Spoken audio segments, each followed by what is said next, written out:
Shalom bien-aimés dans le Seigneur, c'est moi votre frère et pasteur Timothée. Je viens à travers cette vidéo partager la parole du Seigneur dans le livre de Hébreux, chapitre 6, versets 11 à 12. Je lis la parole du Seigneur. Nous désirons que chacun de vous montre le même zèle pour conserver jusqu'à la fin une pleine espérance. En sorte que vous ne vous relâchez point et que vous imitiez ceux qui, par la foi et la persévérance, héritent des promesses. Aujourd'hui, nous allons parler du relâchement. Le relâchement est un ennemi dans la vie des chrétiens. L'apôtre est en train de nous parler à travers ces écrits dans le livre de Hébreux, que nous ne puissions pas nous relâcher, que nous puissions garder notre zèle, garder les caps, jusqu'à ce que nous puissions obtenir les promesses que Dieu nous a données. Vous savez, la vie chrétienne n'est pas une vie de rapidité ou de vitesse, mais c'est une vie d'endurance. Être chrétien, c'est être endurant. Parce que le chemin que le Seigneur nous a donné, ce n'est pas un chemin facile. Lui-même a dit, il y a deux chemins. Le chemin du Seigneur, c'est un chemin qui est étroit et resserré. Il dit, peu de gens trouvent cette issue. Mais c'est un chemin de problèmes, un chemin de difficultés, un chemin de combats. Mais il nous apprend à travers la parole que nous ne pouvons pas relâcher. Pas relâcher. Un jour, il donnait une parabole aux disciples. Il dit, dans Luc chapitre 18, il dit de ne pas se relâcher, à prier toujours, ne point se relâcher. Nous connaissons toute cette parabole du juge méchant.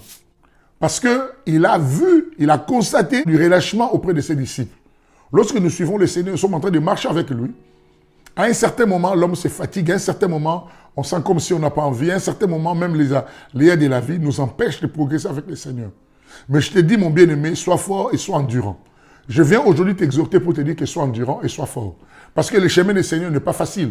Si nous tombons dans les relâchements, lorsque nous tombons, nous négligeons, nous risquons de louper ou de sortir dans la voie du Seigneur. Lui-même nous a dit de tenir bon et d'aller jusqu'au bout. Les apôtres nous disent de garder le même zèle, de ne pas se relâcher. Le relâcher est un poison qui vient pour nous empêcher de suivre le Seigneur avec beaucoup de zèle. Vous remarquerez que surtout dans le moment où nous sommes en train de traverser, beaucoup commencent à se relâcher, beaucoup commencent à se fatiguer. Les relâchements même dans la vie spirituelle, dans la vie de tous les jours, dans nos mariages, dans les études des enfants, dans ce que nous faisons comme travail, dans nos projets, les relâchements peuvent surgir. Mais la Bible nous est en train de nous parler de ne point se relâcher, mais de continuer toujours, parce que nous sommes des vainqueurs. Un vainqueur ne relâche pas, un vainqueur ne relâche pas, ne baisse pas les bras. Il continue, nous savons, c'est lui qui nous a fait la promesse, est fidèle et il le fera. J'aime bien le Seigneur quand il a parlé, il a dit, lorsque le Fils de l'homme viendra sur la terre, trouvera-t-il la foi? Là, il est en train de nous lancer un défi. Il nous a promis qu'il reviendra. Mais lorsqu'il reviendra, le plus grand souci, est-ce que nous aurons encore les mêmes ailes? Est-ce que nous aurons encore la même force? Est-ce que nous aurons encore le même engouement qu'on avait avant pour les suivre et pour les servir? Surtout dans les moments où nous sommes, les moments de confinement, c'est un moment un peu dur pour nous les chrétiens, mais nous devons apprendre à être forts et ne point se relâcher. Ne relâche pas dans la prière, ne relâche pas dans ce que tu fais comme travail, ne relâche pas dans lire la parole de Dieu, ne relâche pas de suivre tes enfants, ne relâche pas de ce que tu es en train de faire comme travail pour le Seigneur, même dans la vie de tous les jours. Vous remarquez dans la parabole du vrai, le blé et l'ivraie. L'ivraie a été sémé pendant la nuit. La Bible dit, Jésus dit, c'est l'ennemi qui est venu s'aimer l'ivraie pendant qu'on dormait. Et pendant qu'on dort, le moment de sommeil, là, c'est un moment de relâchement. Quand on relâche la pression, quand on relâche à faire quelque chose, c'est à ce moment-là que l'ennemi vient s'aimer l'ivraie. Parce que nous avons un ennemi qui est farouche. Son nom est le diable. Il est tenace, il ne lâche pas l'affaire. C'est un ennemi qui ne se fatigue pas, c'est un esprit. Il ne se fatigue pas, il est méchant, il est toujours là, aux aguets. À chaque fois que nous relâchons quelque chose, il est là pour venir s'aimer l'ivraie. C'est pour ça que toi, chrétien, toi qui es enfant de Dieu, ne relâche pas. Le Seigneur nous apprend à ne point relâcher, à garder le même cap. Cela n'est pas facile, mais cela est possible avec le Seigneur. Le livre d'Ésaïe, le prophète Ésaïe dit, même les jeunes gens se fatiguent. Même les guerriers, ils s'épuisent, ils tombent même en faillite. Mais ceux qui tournent les regards vers le Seigneur renouvellent leur force. Il leur donne la force comme l'aigle. Vous savez, l'aigle, c'est un animal qui est royal. L'aigle, à un certain moment, il se fatigue avec l'âge. Il monte à la montagne où il est en train de se dépouiller de ses ailes. Il se dépouille de ses ailes, mais à un certain moment, il renouvelle ses plumes et il continue encore à monter. Nous aussi, comme ces moments où nous faisons comme l'aigle, nous sommes dans la présence de Dieu, afin qu'il puisse nous dépouiller des anciens ailes et afin que nous puissions avoir encore une nouvelle force, renouvelée pour aller de l'avant. Je prends l'exemple de la Bible, je vois Caleb. Caleb, c'est un exemple à suivre. Comme il est dit dans la Bible, de suivre les exemples de ceux qui, par la foi, ont obtenu les promesses de Dieu. Nous voyons Caleb dans la Bible, dans le livre des Juges. Caleb est un guerrier. Il a eu la promesse de Dieu, il avait 40 ans. La promesse de Dieu a duré 45 ans.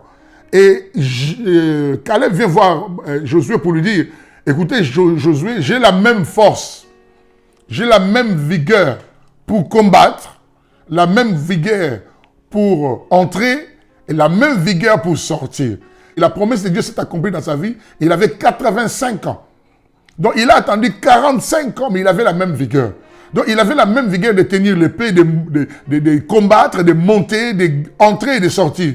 C'est un guerrier, il n'a pas perdu cette force de guerrier en lui. Nous aussi, nous devons prendre cet exemple. Nous ne devons pas perdre cet élan en la présence de Dieu. La même force que tu avais, le même zèle que tu as, de monter, de prier, de jeûner, de chercher Dieu, de lire la Bible, ces choses doivent être palpables dans ta propre vie. Que le confinement ne puisse pas te tuer. Que le confinement ne puisse pas te ramener au relâchement. Maman, garde le même cap. Le même cap que tu as, le même zèle pour ta maison. Tiens bien ta maison. Papa, garde le même cap. Le même cap que tu tiens la maison pour tenir tes enfants, la famille. Dans ce que tu fais, garde le même cap. Parce que le relâchement, dès que ça vient, ça tue toute chose. Le livre de Proverbes nous dit, celui qui se relâche dans son travail, il est l'ami de celui qui détruit. Or, celui qui détruit, c'est le diable.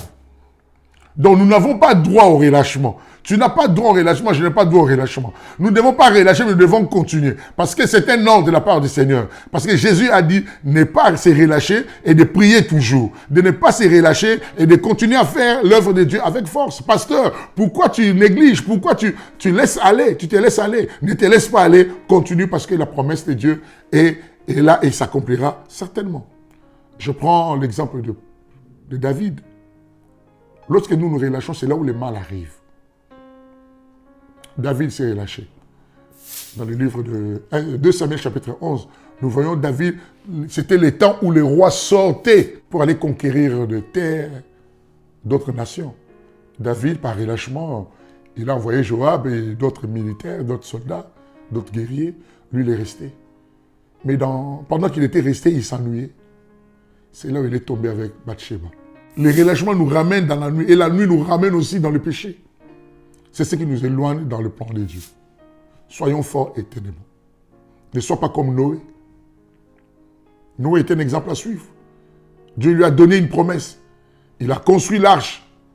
Mais après l'arche, il est sorti et il y a eu un relâchement. Il s'est relâché. La Bible dit qu'il a commencé à boire. Et en buvant, nous tous, nous savons ce qui est arrivé à Noé. Il s'est retrouvé comme il est censé. Mais nous ne devons pas être de ceux-là. Après ce confinement, attention au relâchement. Parce qu'en se relâchant, beaucoup vont rentrer encore dans le péché. Beaucoup vont s'ennuyer. Beaucoup vont commencer à rentrer dans la vie d'hier. Or, Christ nous a appelés pour la vie. La Bible dit, nous ne sommes pas de ceux qui se retirent pour se perdre, mais de ceux-là qui doivent sauver leur âme. Souvenez-vous de la parole du Seigneur. Beaucoup ont été sauvés. Ils ont été libérés de l'Égypte. Ils ont traversé la mer Rouge. Mais la Bible dit, plusieurs sont morts. Nous ne devons pas être de ceux-là. Bien-aimés, je t'en conjure au nom du Seigneur que les relâchements ne trouvent pas place dans ta vie. Que les relâchements ne trouvent pas place dans ton cœur. Que les relâchements ne trouvent pas place dans ta maison. Que les relâchements ne trouvent pas place dans ta vie de prière. Que les relâchements ne trouvent pas place dans ton couple. Dans ce que tu es en train de faire, même dans la vie de tes enfants. Les jeunes, que les relâchements ne vous touchent pas. Lisez vos cours. Priez le Seigneur. Servez Dieu à la maison. Lisons la parole de Dieu. Célébrons notre Dieu dans le culte familial et personnel. Et Dieu se glorifiera. Que ces moments soient pour nous, par contre, un moment où nous allons encore nous positionner avec le Seigneur. Nous allons encore améliorer certaines choses qui ne marchaient pas avant. Où nous allons encore plus aller de l'avant et le Seigneur sera glorifié dans nos vies. Le relâchement est un poison qui tue les enfants de Dieu. L'ennemi se sert de ces relâchements pour venir s'aimer livrer afin que nous soyons disqualifiés dans la présence de Dieu. C'est pour ça que je viens te rappeler encore aujourd'hui, sois fort, monte avec Dieu, Dieu te donnera la force. Souvenez-vous de Moïse. Moïse était un homme de prière, un homme qui priait. Et pendant qu'il priait dans Exode, Josué avait la force. Ça veut dire quoi? Notre vie physique dépend de notre vie spirituelle. La victoire que tu auras sur cette terre des hommes dépend de la victoire ou la capacité que tu as dans la vie spirituelle. Moïse symbolise notre vie spirituelle. Lorsque ta vie spirituelle est au top, le main, c'est-à-dire il est dans la victoire, ton Josué aussi vivra et il vaincra et acquérira aussi le terrain. Si ton Moïse est faible, ton Josué aussi va faiblir. Ton Josué, c'est ta vie sur la terre. Ce sont tes affaires, c'est ton ministère, c'est ce que tu es en train de faire. Donc, que ton Moïse soit fort, et la Bible dit Moïse était affaibli. C'est un humain se fatigue. Mais lorsqu'on tourne les regards vers lui, le prophète Isaïe entend dire, on renouvelle en nous la force. Heureusement, il y avait Hur et il y avait Aaron. Pour que tu ne te faiblisses pas, tu as besoin de Aaron et Hur. Ton Aaron et Hur, tu as besoin de la parole de Dieu et la prière. Pour que ta vie spirituelle soit une vie au top, tu as besoin de la parole, tu as besoin de la prière. Ton Aaron est là, ton Hur est là pour te soutenir. Et Jésus-Christ, lui-même, la pierre angulaire, il est là pour te donner la force nécessaire pour que tu sois au top, pour que tu ne te relâches pas. La Bible dit même dans ces textes-là, il dit, Dieu a dit à Moïse d'écrire ces choses. Il dit que cela sert de témoignage pour la génération future. Si tu es fatigué, Hur et Aaron, la parole de Dieu, la prière est là. C'est pour cela, bien-aimés, nous n'avons pas droit au relâchement. Nous sommes censés à tenir bon, à tenir les caps, le même zèle, jusqu'à l'avènement de notre Seigneur. Que Dieu vous bénisse, que la grâce du Seigneur vous accompagne. Au nom de Jésus-Christ. Amen.